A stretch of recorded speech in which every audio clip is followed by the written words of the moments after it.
Everett Boone walked into the boardroom carrying a dented metal box, the kind you'd find at a garage sale for $2, and set it on the polished conference table without a word of explanation. Every executive at Mercer Quantum Systems stared. CEO Celeste Mercer leaned forward, looked inside, and let out a short, cold laugh. An old penny, a rusted key, a tiny bulb, a transit card, a coil of copper wire, a handful of scraps that meant nothing to anyone in that room. She fired him for slowing down a $500 million deal.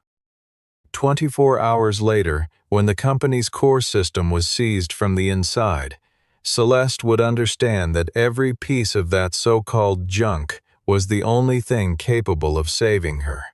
Stay until the end, because the most useless item in that box turns out to be the single key that brings down the traitor hiding in plain sight. Mercer Quantum Systems occupied the top 4 floors of a glass tower in downtown Austin, a company that had built its reputation on a single promise: data security so layered and so airtight that banks, energy grids, and government agencies paid enormous sums just to sleep at night.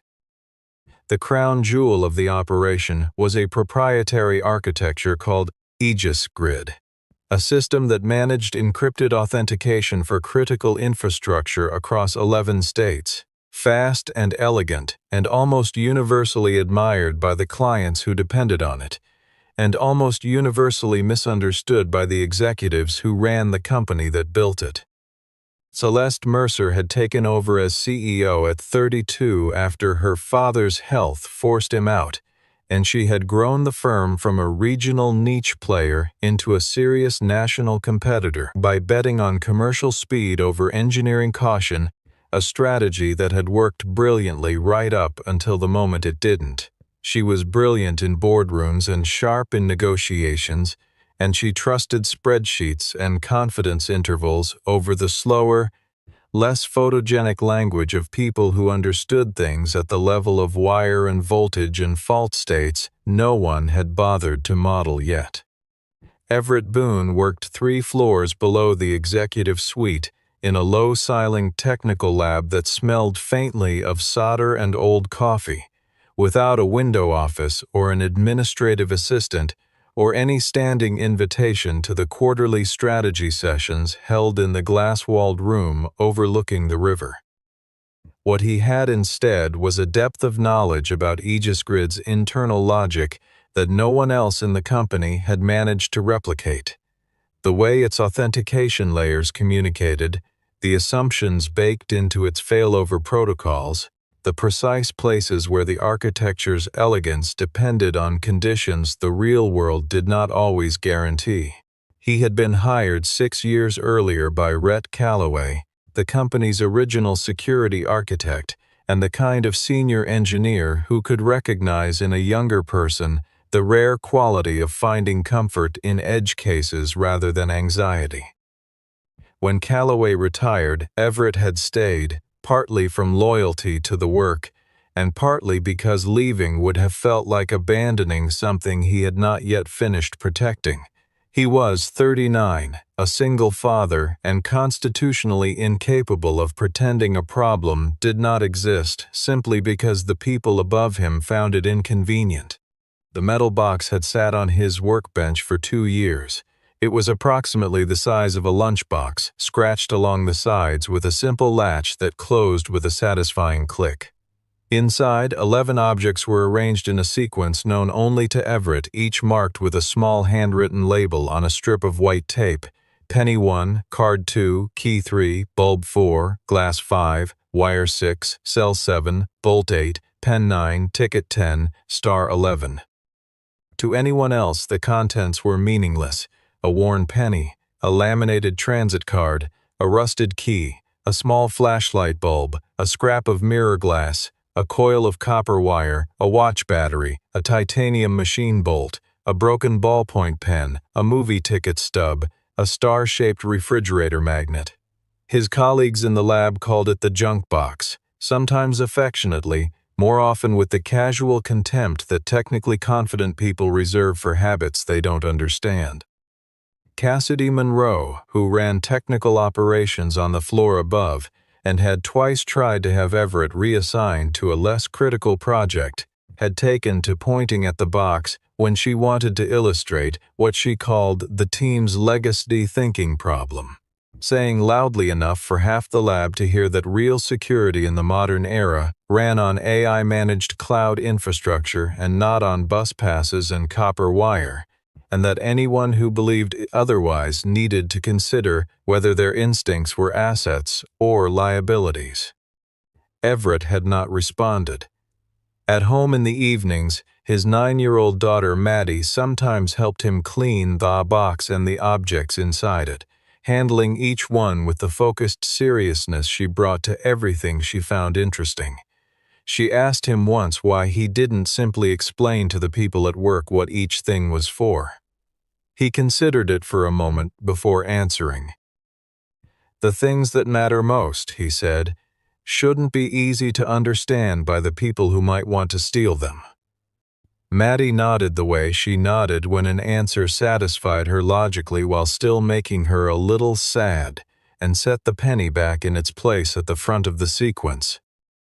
The North Star Energy Consortium deal had been 14 months in the making, and by the time the signing ceremony was 3 weeks away, it had become the gravitational center of every meeting, every resource decision, and every executive conversation inside Mercer Quantum Systems.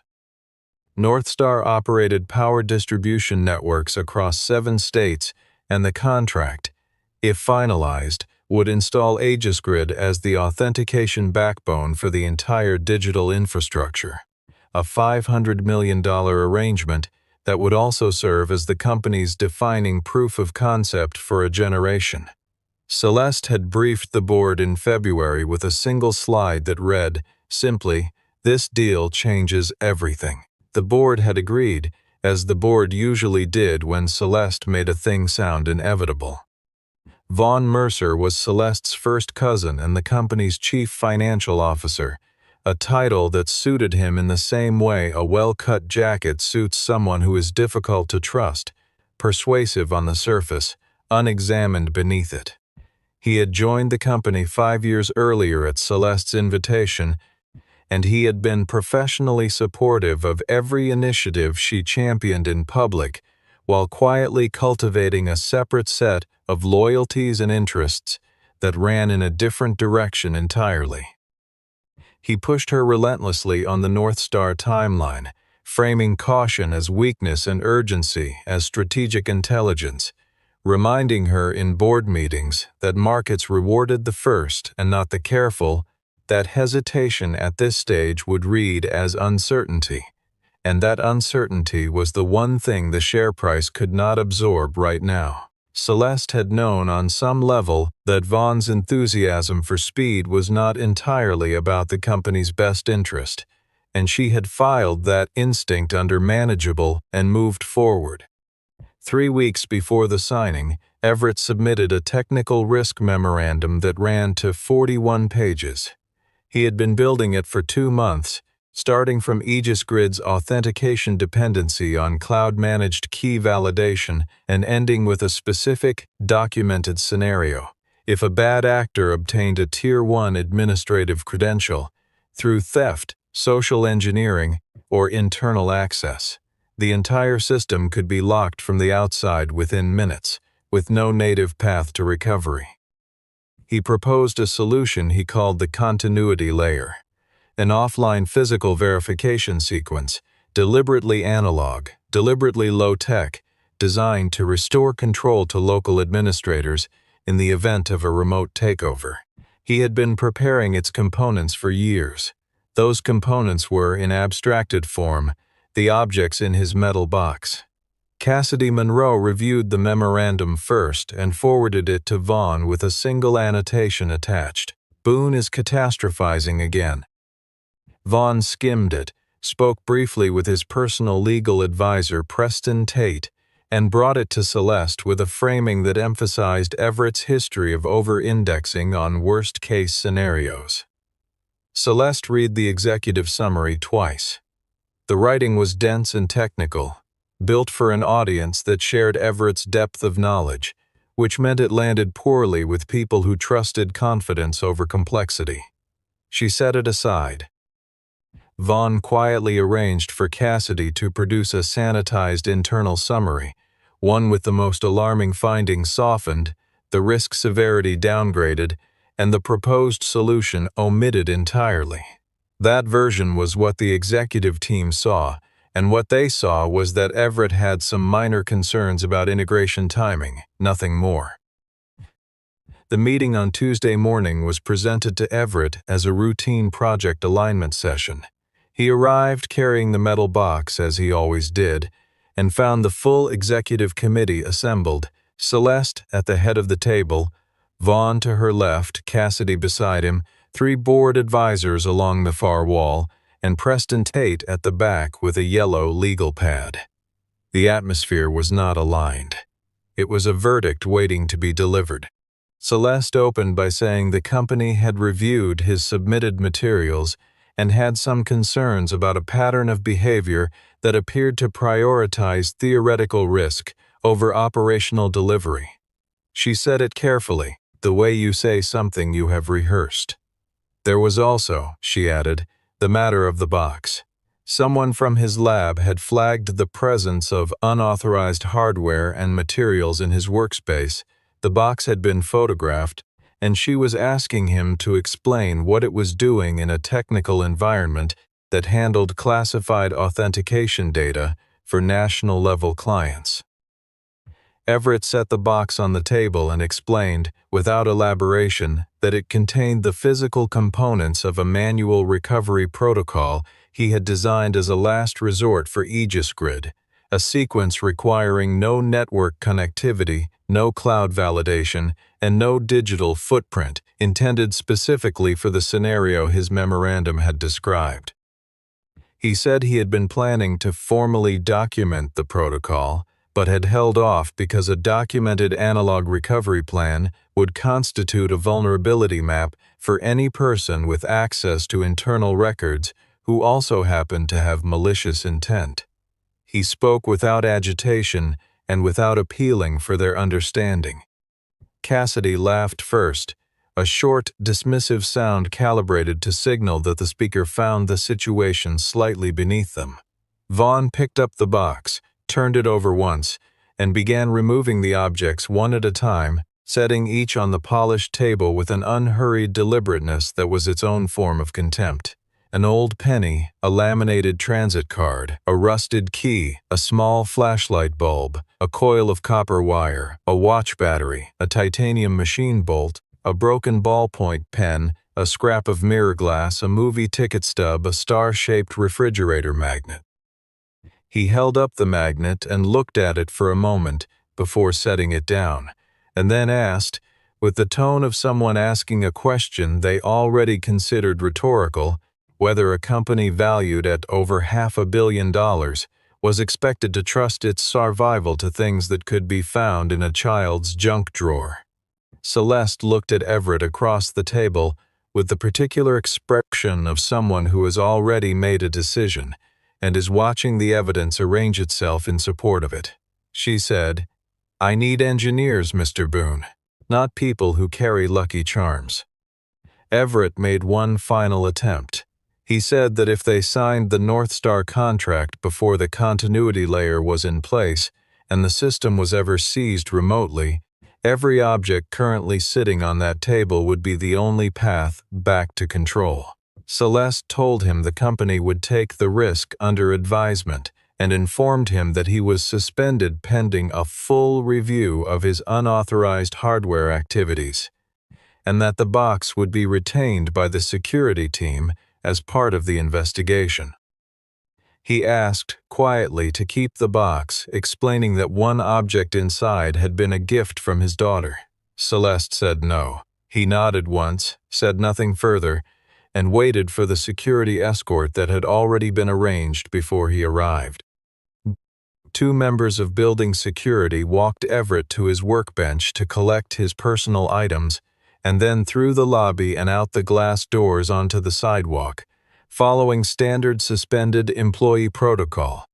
He carried a paper grocery bag containing his coffee mug, a framed photo of Maddie, and a phone charger.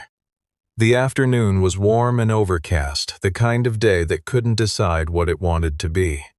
He did not look back at the building. He drove home in his 10-year-old pickup without the radio on. At a red light 4 blocks from his house, he reached into his jacket pocket and found the small folded piece of paper he had placed there 3 months earlier, the night after he first began drafting the risk memorandum. On it, in his own handwriting, were the names and sequence numbers of all 12 objects that had been, and were intended to be, in the box, with a single phrase below each name, describing its function in the continuity layer. He had written this paper as a contingency, not because he expected to need it, but because the kind of person who builds an analog backup recovery protocol also builds a backup to the backup. He folded it twice more and returned it to his pocket. Maddie was at the kitchen table doing homework when he walked in, and she read his face and the grocery bag before he said a word. She asked where the box was. He told her it was at the office for now. She looked at him with the direct seriousness she reserved for things that mattered and said, "But what if they need it?" He met her eyes and held them for a moment before saying they wouldn't need it. Said it the way a person says a thing they hope is true while knowing they cannot guarantee it. Tessa Holloway came by that evening, a technology attorney who had known Everett for 11 years, unafraid of conflict, and watching the situation at Mercer Quantum Systems with the calm fury of someone who sees an injustice assembling itself in real time. She told Everett he had grounds to challenge the suspension and the property seizure both, that retaining his personally designed work product without consent was legally contestable, and that the company's reframing of his safety concerns as behavioral problems was a pattern employment law was built to address. Everett thanked her and said he wanted to wait. He did not want Maddie's name anywhere near a corporate dispute, and he did not want to spend months in litigation while the actual vulnerability in Aegis Grid went unaddressed. Tessa left around 9 o'clock with the expression she reserved for people who were right in inconvenient ways. Across town in a private dining room, Vaughn Mercer told Preston Tate that the last real obstacle had been removed, that the continuity layer, whatever Boone had called it, was now in a locked cabinet on the 4th floor, and that the people remaining at the company understood the system only as well as they needed to in order to keep it running smoothly. He said the signing was scheduled for Friday. After that, he said, the board dynamics would shift considerably. Tate made a note on his legal pad and refilled his glass and said nothing. The signing ceremony for the North Star Energy Consortium contract was held that Friday evening in the main atrium of the Mercer Quantum Systems building, cleared of its technical equipment and dressed with temporary lighting and standing cocktail tables, and a stage where the company's name glowed in large illuminated letters. Northstar sent its executive vice president, Gerald Forsyth, a measured man who had been doing infrastructure compliance work for 20 years and carried the quiet authority of someone who had seen many companies promise more than they could deliver. Celeste moved through the room with the composed confidence of someone who had been building toward this night for more than a year. The formal portion was structured in 3 parts: a live technical demonstration of Aegis Grid's core capabilities, a joint summary of contract terms, and the signing itself. The demonstration was Cassidy Monroe's responsibility. She managed it from a tablet connected to Aegis Grid's primary interface node, walking Forsyth's compliance team through the system's authentication architecture in real time, while the display showed data flows and verification response times that were, by any objective measure, genuinely impressive. The demonstration was 11 minutes old when the display froze. Not from a hardware failure, but from a command issued at a level above the user's reach. Cassidy tapped her tablet twice and found the interface unresponsive. A technician at the side console attempted a series of diagnostic commands.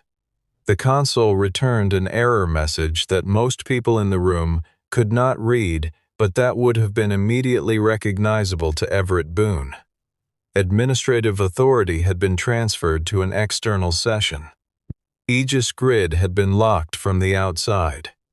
Every level of control had been stripped from every terminal currently active in the building. A second message appeared on the display, large enough for the entire room. Aegis Grid authentication systems have entered external management mode. Local access has been suspended. Gerald Forsyth spoke quietly and without raising his voice, saying that Northstar's compliance team would need to pause until the system's status could be clarified. He did not say the words "contract suspended" out loud, but everyone in the room who understood contracts heard them in the air regardless. The technical team scrambled. Restart sequences, secondary logins, emergency admin credentials, and every recovery attempt returned the same rejection. Cassidy stood in the center of the room with the expression of a person recognizing in real time a mistake she cannot undo. Celeste asked, quietly, whether anyone in the room understood how the continuity layer worked. The silence that followed was the most consequential silence of her professional life. Vaughn performed shock with technical accuracy, widened eyes, a rapid phone consultation, but Celeste had known Vaughn for 20 years across family dinners and boardrooms, and she knew the difference between his surprised face and his prepared face, and what she was looking at now was the latter. She closed her eyes for 3 seconds. Then she told her assistant to get her Everett Boone's home address. She drove herself, no assistant beside her, no security detail, no legal counsel on the phone. The drive took 35 minutes through sparse, late-night traffic, and she did not rehearse anything because composing a script for what she was about to do felt dishonest in a way she was no longer willing to be. The house was a small ranch style on a quiet street, with porch lights on and lawns maintained with moderate care. Through the kitchen window she could see warm yellow light, and as she cut the engine she could see 2 figures at the kitchen table. Everett in a plain gray t-shirt, and beside him a small girl working on a model built from craft sticks and a foam base, their heads tilted toward the project at an identical angle in the way that children and their parents sometimes mirror each other without noticing. She knocked. Everett answered in 12 seconds, which told her he had heard the car. He looked at her without expression and said, "The system went into external management mode." It was not a question. Celeste said yes. He nodded, looked past her at the empty driveway, and then returned his attention to her face with an attention that was neither warm nor cold, purely and efficiently assessing what kind of conversation was about to take place. She said she needed him back at the building immediately. He said he would need the box, with full authority in the recovery room and no one above him in the decision chain. She said she would arrange all of it. He said there was one more condition. Before he walked back into the building, the company would formally agree in writing to correct his personnel record and restore his professional standing, and that agreement needed to be in Tessa Holloway's hands first. She said she would call her attorney. He said her attorney was the wrong one for this. From the hallway, Maddie appeared holding the foam model, watching the exchange with calm, curious eyes. She looked at her father's face, then at Celeste, then back at her father, and crossed the room to hold something out to him. A second-old penny, the twin of Penny 1, which she had kept in her own collection without ever explaining why. She said, in case they lost the first one. Everett held it for a moment before sliding it into his pocket, and he looked at his daughter with an expression that communicated more in half a second than most people manage in a long conversation. He told her Tessa would come over to stay until he returned. Maddie looked at Celeste one more time with the direct, unimpressed assessment of a 9-year-old who has already concluded something. "He always knows where everything is," she said. "You should trust that." Celeste said nothing to that. She followed Everett to his truck. The recovery room was a narrow, fluorescent-lit space on the 3rd floor that had been designed as a server monitoring annex, and now served as the place where problems too complicated for the main lab went to be solved or stalled. By the time Everett arrived, it contained 9 people: Cassidy Monroe and 2 of her staff, 3 board members, a representative from Northstar's compliance team, Gerald Forsythe himself, and Vaughn, standing near the back wall with a coffee cup and the composed expression of a man who believed he understood the room's trajectory. Everett set the metal box on the central work table without ceremony, unlatched it, and lifted the lid. He spent 40 seconds restoring the arrangement before he touched a single object, moving each piece with the unhurried deliberateness of someone who has a specific reason for every action and does not require an audience for any of them. He picked up penny 1 first and held it at an angle under the overhead light, turning it slowly. On the worn face of the coin, invisible without the correct angle and light source, was a mark no larger than a period at the end of a sentence. A shallow score in the metal that formed the first character of a location code. He explained to the room, without elaboration, that this directed him to a specific offline storage cabinet in the building's sub-basement, a location that did not appear on any current building map because it predated the last renovation by 12 years. Inside that cabinet, sealed in a moisture-resistant envelope, was the recovery key for Aegis Grid's master authentication route, generated offline, never connected to the cloud, never included in any of the digital backup systems currently showing 0 available access. The mark on the coin was his mnemonic, a physical anchor against the kind of stress that collapses short-term recall. He picked up card 2, the laminated transit card. The magnetic stripe on its back contained data that was not a transit record. A short verification sequence Everett had written onto the stripe using a handheld encoder he had owned since graduate school, a sequence that cross-referenced against the master recovery key to confirm that the root key had not been replaced or corrupted since the last verification. It was a checksum you could hold in your hand. He picked up key 3, the rusted one Vaughn had displayed like evidence of poor judgment 3 days earlier. It opened a circuit breaker box on the east wall of the sub-basement that the building's current maintenance team considered decommissioned and had twice submitted work orders to remove, neither of which had been processed due to a permissions conflict Everett had quietly ensured would remain unresolved.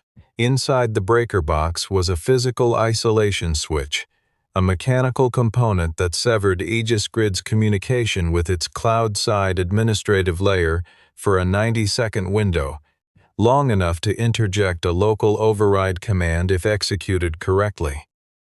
No cloud connection meant no remote authority. For 90 seconds, the system would respond only to whoever was standing in that basement. He picked up bulb 4 and connected it to a test circuit he assembled in under 2 minutes. When the bulb flickered at an irregular rhythm rather than a steady pulse, he announced that the external session was still active in a secondary subsystem, that whoever had seized control had left a persistence layer running in a part of the network most administrators overlooked. He set the bulb down and said he would address it after confirming the master key. The board representative standing nearest to the door had stopped looking at his watch. Forsythe's compliance officer had her notebook open. The room was quiet in a different way than it had been when Everett walked in. He picked up glass 5, a scrap of mirror glass smaller than a playing card, and carried it to the primary server rack along the east wall. He held it at a calculated angle against a circuit board near the rack's base, tilting it twice before finding the reflection he needed. Under ultraviolet, invisible under normal light, and readable only from a specific angle that the glass made possible, a short authentication code had been printed on the circuit board's edge using a marker Everett had purchased at an office supply store years earlier. The code cross-referenced against the master key to unlock the second recovery phase, and it existed only in a form that required knowing to look for it in exactly the right place, at exactly the right angle. Cassidy Monroe had been quiet since Everett arrived, which was notable in a person who had been loudly confident in this room for years. She watched his hands move across the objects with the focused silence of someone whose long-held assumptions are being recalibrated in real time. Wire 6 was a tight coil of copper wire, the kind used in basic electrical work. Everett unspooled it in a precise configuration around 2 grounding posts on the server shelf, constructing a low-frequency antenna sensitive enough to detect internal broadcast traffic that the building's standard monitoring equipment was not configured to catch. Within 90 seconds, the improvised antenna was outputting a faint signal on a frequency that had no business being active inside a secure server room. Someone inside the building was transmitting data to an external receiver, narrowband, irregular, the signature of a device set to burst transmit in intervals designed to survive a casual network scan without triggering an alert. Everyone in the room understood what this meant, but no one said it until Everett said it plainly. There was an active data exfiltration channel inside the building, likely running for hours, possibly days. He picked up Cell 7, the small watch battery, and inserted it into a palm-sized logging device mounted to the underside of the server shelf. Hardware Everett had installed 18 months earlier, entirely off-network, running on its own power, recording every administrative command issued at the physical server level. The device woke immediately. He connected it to an isolated display terminal and let the log load. It showed 712 entries, with the last 43 representing commands issued over the previous 3 days, including, at 11:47 on a Wednesday night, a series of commands that opened a non-standard access tunnel through Aegis Grid's authentication layer and granted external management authority to an IP address, resolving to an offshore data routing service. Those commands had been issued using a valid administrator credential, Von Mercer's. Vaughn set down his coffee cup. He said the log could have been fabricated, that Everett had had access to that device for 18 months, and there was no way to verify the integrity of its contents. That circumstantial correlation was not demonstrated causation. His voice was steady. It had always been steady, one of the qualities that had made him effective for years. Everett reached into the box and removed Bolt 8. The titanium machine bolt, and carried it to the primary Aegis Grid server cabinet. He pointed without touching to the locking bolt on the cabinet's left hinge. It was not titanium. It was a standard-grade steel substitute, matching in appearance but not in material. He had installed titanium bolts on all 4 server cabinets during the last maintenance cycle and had not authorized any modification. Someone had opened this cabinet physically, not remotely, not through the management interface, but with a wrench, and had replaced his bolt, either during the work or carelessly after it. The physical access log for this room, he said, would show who had been here, and he expected it to show a Wednesday evening approximately 6 weeks ago, which was also when the first anomalous admin commands in the log had appeared. Celeste looked at Vaughn. It was the first time she had seen him look genuinely afraid. Gerald Forsythe had been standing with his arms folded for 12 minutes, and he looked across the room at his lead compliance officer and received a small nod. He announced that Northstar's team would require 60 minutes to consult internally, and that they were prepared to remain on site during that consultation provided the recovery process continued in parallel. He said it with a deliberate generosity. He was offering a window, not a guarantee. 60 minutes. Everett picked up pen 9 and broke the barrel open against the edge of the table, extracting from inside the ink cartridge housing a thin metal rod approximately 4 centimeters long, the kind of implement that would pass unnoticed inside a broken pen in any desk drawer in any office in the world. He carried it to the back of the recovery server, located a recessed panel not documented in any current technical drawing, and pressed the rod into a pinhole reset contact that triggered a hardware-level initialization sequence specific to Aegis Grid's recovery mode. This reset did not erase data, did not wipe credentials, did not roll back configurations.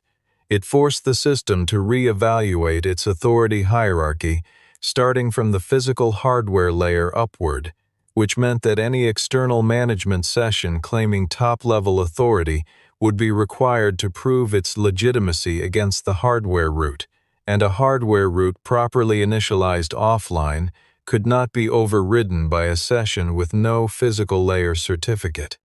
The system began cycling. Display screens around the room flickered as Aegis Grid started reprocessing its authentication tree from the bottom up, moving in increments, checking and validating layer after layer, and the room watched it the way you watch something you have been afraid would not work and are now afraid to believe is working. Everett picked up ticket 10, a movie stub, the right half of a ticket from a second-run theater, dated 14 months earlier, with a seat assignment in row H, seat 11. He placed it flat on the table in front of the recovery terminal and explained, speaking to the North Star compliance officer, that the stub encoded the node restoration sequence. The date mapped to the primary and secondary timestamps for the system's baseline certificate generation. The row letter corresponded to a cluster identifier in Aegis Grid's distributed architecture, and the seat number corresponded to the priority tier for which node should have its authority restored first in a cascading reactivation. Without the correct sequence, you could restore each node individually and still not re-establish a coherent authority chain. The nodes would each come up believing themselves valid, none accepting the others. With the sequence, the chain reconstructed itself. Celeste asked, very quietly, why he had never written any of this down in a form the company could access.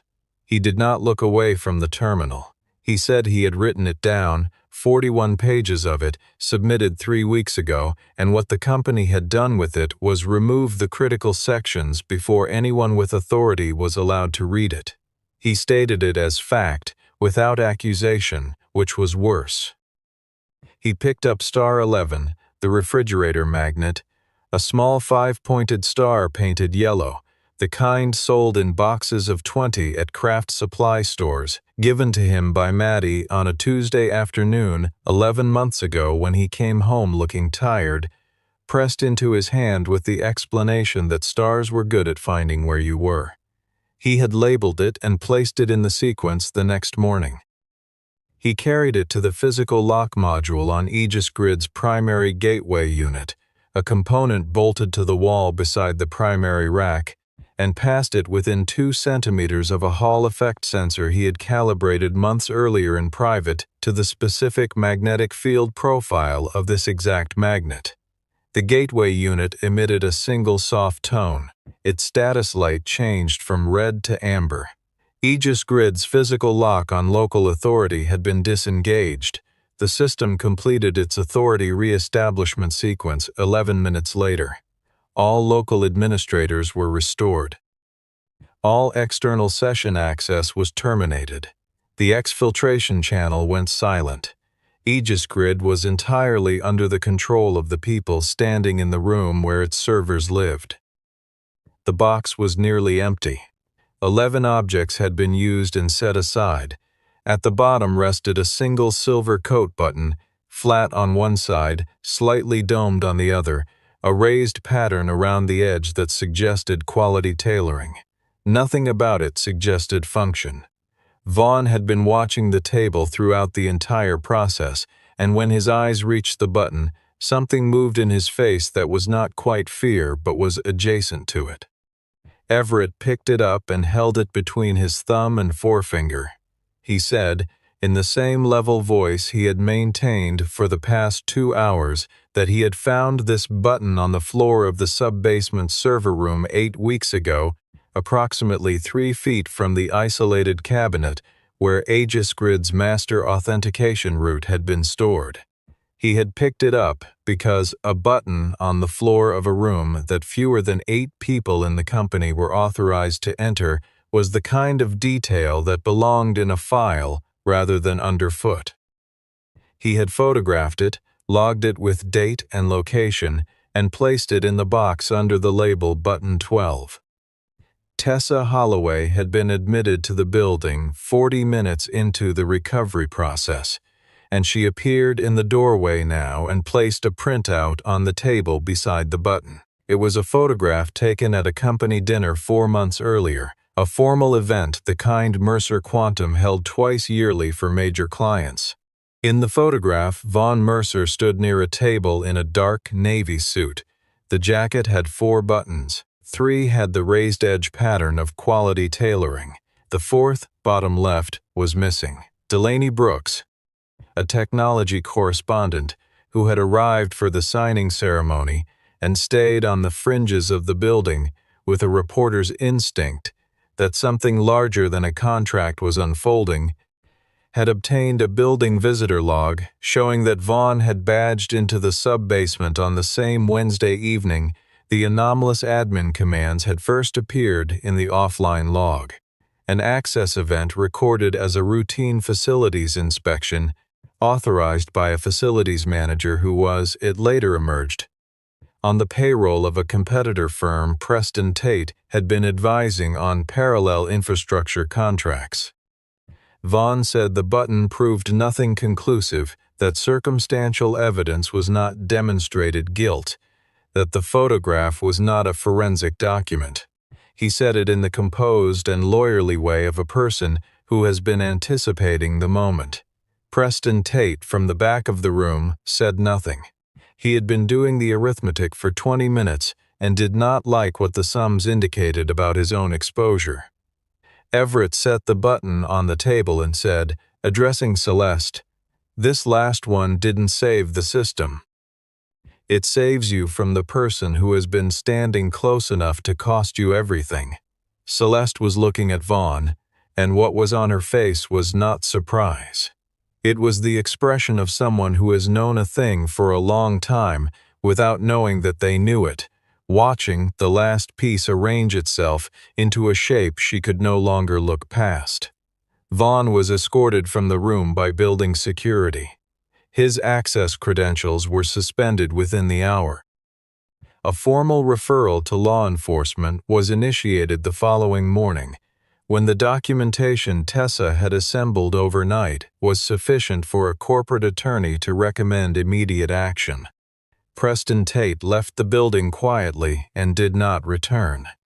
Gerald Forsyth came back into the recovery room at the end of Northstar's 60-minute consultation and sat across from Celeste without the formality of the signing ceremony. He said his team had reviewed the evening's events with considerable care, and that what concerned a large infrastructure client most was not whether a system would ever be attacked.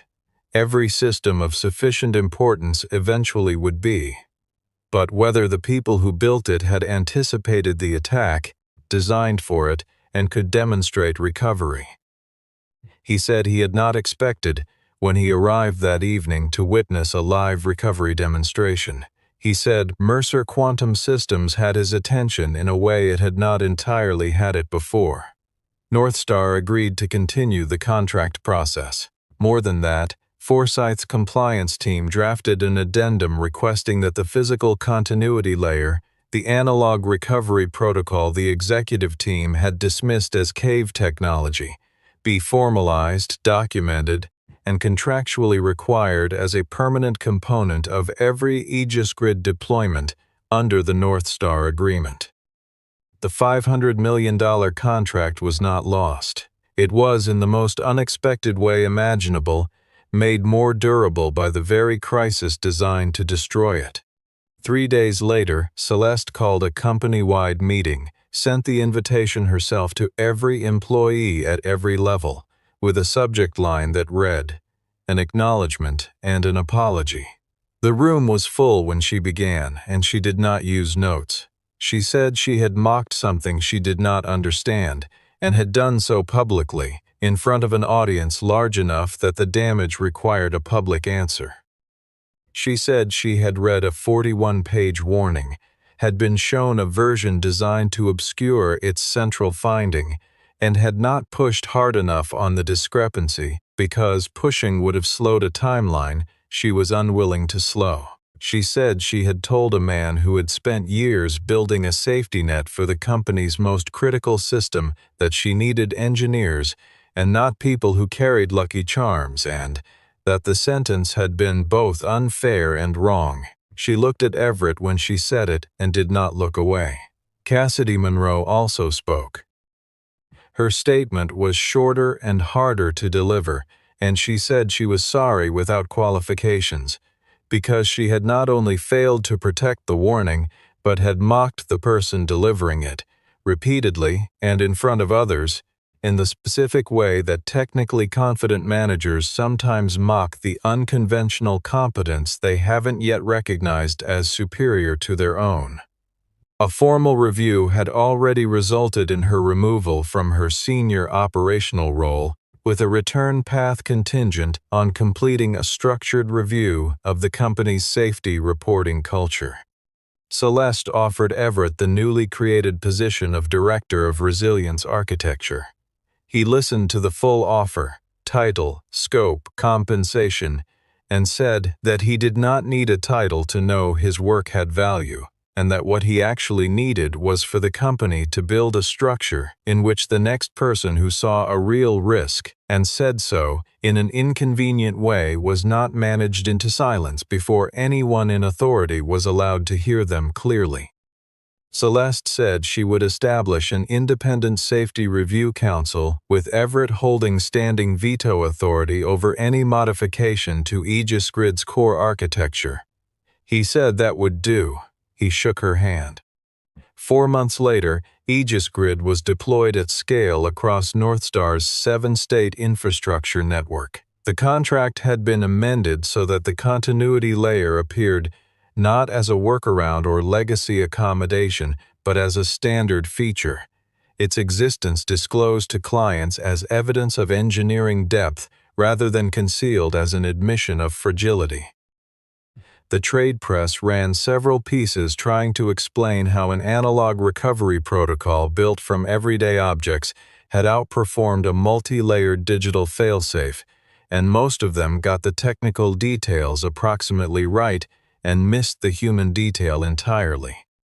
Everett returned on his own terms. Flexible hours organized around Maddie's school schedule, sole technical authority over the architecture review process, and a standing agreement that any risk memorandum submitted under his name would be read by Celeste personally before any summarized version was circulated. He started a small internal training program for junior engineers, 1 afternoon per week, which he called, with the dry understatement that was one of his defining characteristics, thinking about what isn't connected. Attendance was not mandatory. It was consistently full. The metal box sat on a shelf in his new lab space, not behind glass, not mounted with a plaque, not elevated in any way that would make it a relic or a trophy. It sat the way useful things sit, available and ready and entirely without ceremony. Each of the 12 objects was inside, cleaned and relabeled, the sequence restored.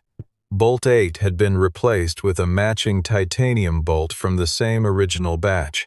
The silver coat button rested at the end of the sequence, below star 11 with a new label in Everett's handwriting, button 12. Maddie visited the office on the first Saturday of the following month, examined each object with the focused seriousness that had always been her default, and when she reached star 11, she picked it up, turned it once, and set it back. She looked up at Celeste, who had come in to sign documents and had stayed longer than she planned, as she often did now on Saturdays. Maddie said, "It still works, right?"